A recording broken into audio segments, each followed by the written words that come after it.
Biscuits, biscuits, nummy, nummy biscuits, biscuits, biscuits, eat them up, yum. Hello and welcome to Noshing with Nashies. Today we are going to make my great-grandmother's buttermilk biscuits. To start off, we will need 2½ cups of flour.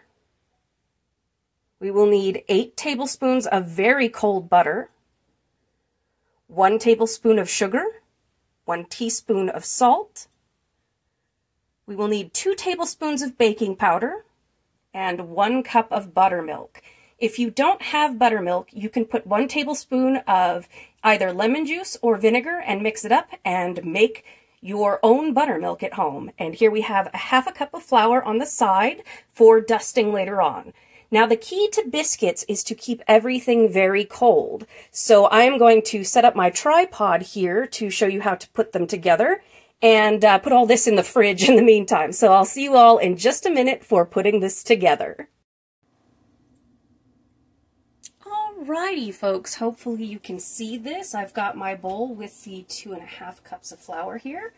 And I have cut my butter up in 2 slices like this. The butter is almost frozen. That's how we want it. My oven is preheated to 400 degrees. These usually bake for about 15 minutes or until they're golden brown on top.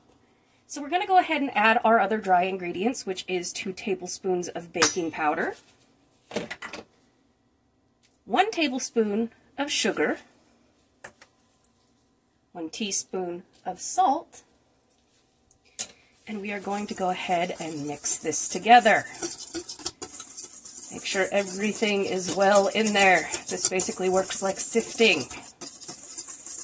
Get it all up in there. Now, I also have a pastry cutter which you can use to incorporate your butter, or you can use knives together, work it like that, or you can use forks. I prefer to use my hands, that's why I have gloves on. I tend to have cold hands, so it works out all right.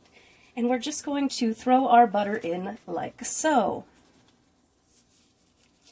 This is my first one real time, so you guys have to go easy on me. My grandmother, or my great-grandmother, she was 94 years old when she taught me how to make biscuits. She taught me how to make biscuits and fried chicken in Alabama.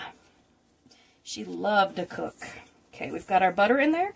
Now we're just going to sort of work it with our fingers. You want to work fast because you want your butter to stay cold. And after you finish this, you can stick your flour mixture into the freezer if you feel like the butter has gotten too soft. But basically, we're looking for pea-like crumbs when it comes together. This is what makes the biscuit nice and fluffy, have layers. And the big thing that happens is don't overwork your biscuit dough. It makes it tough. And nobody likes a tough biscuit. This is comparable, I would say, to fast food biscuits, particularly Hardee's, if you're familiar with that.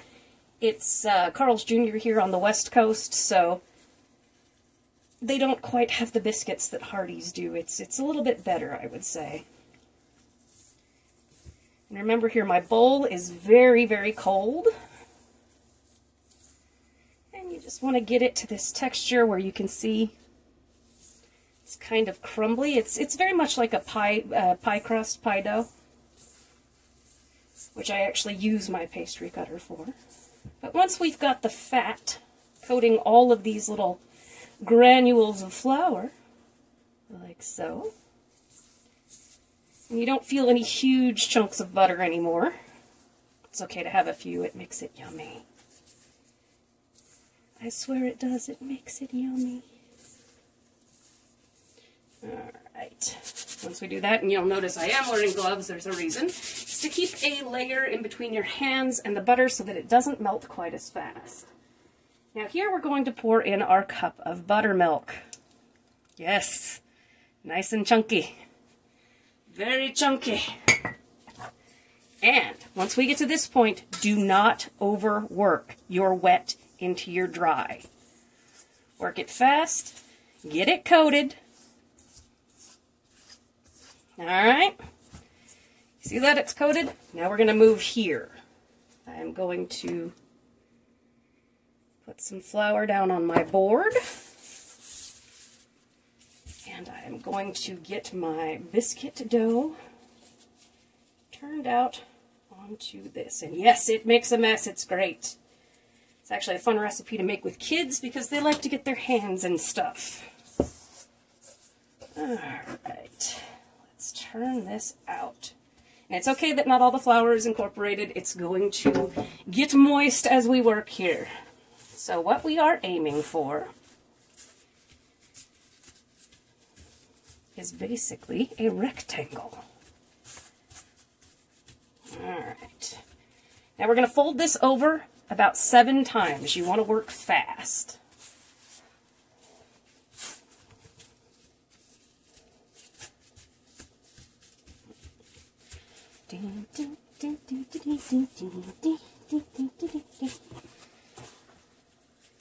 You'll notice I fold it front and then side.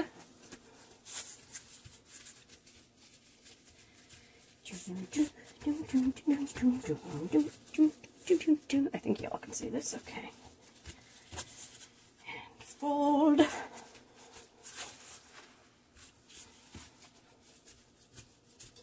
And after you fold this, I believe this is the 3rd time, you can put this in the refrigerator or freezer for a few minutes to make sure the butter gets nice and cold again if you like.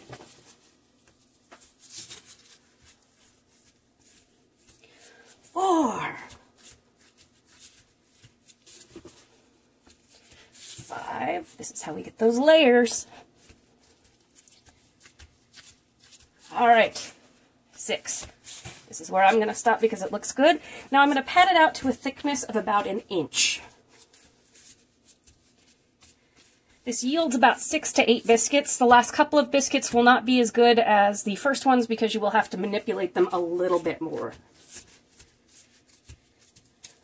Just try and get it into a nice inch thick rectangle. Doesn't have to be perfect. These are homemade biscuits. Okay. Here I have my biscuit cutter.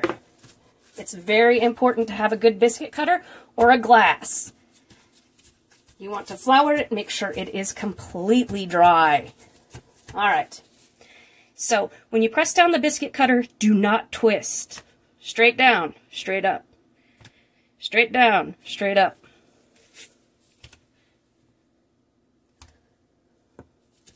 Woo. And I can pat you out a little more. Make that go like that. Biscuits, biscuits, biscuits. All right, so like that, and that is how we do our biscuits. I'll put these over to the side and show you that with your scraps, try and manipulate them as little as possible. But just kind of pat them up real quick. Go fast, faster than that. Okay, make another biscuit. This one won't look as pretty, tastes just as good.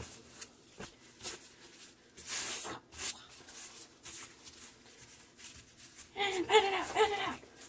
Again, these ones will be a little bit gummier. And then this is what I call my taste biscuit at the end. It's the one that I eat to see how the recipe came out. All right, I'm going to get these on my baking sheet and then I'll show you what I'm going to do.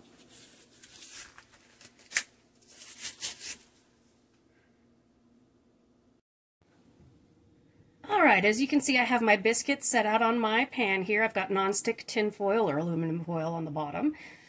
You have them next to each other because that helps them rise. You can see the layers from the side there. I have melted about 2 tablespoons of Kerrygold butter that I'm going to brush on the top here before putting in the oven.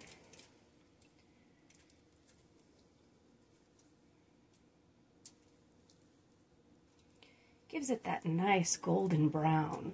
And the butter I used before is unsalted butter, just your straight unsalted. You don't want them to be too salty.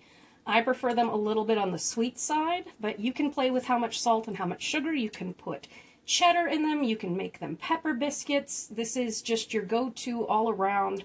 Any kind of biscuit you want. Throw some extra sugar and cinnamon. They are beautiful. All right.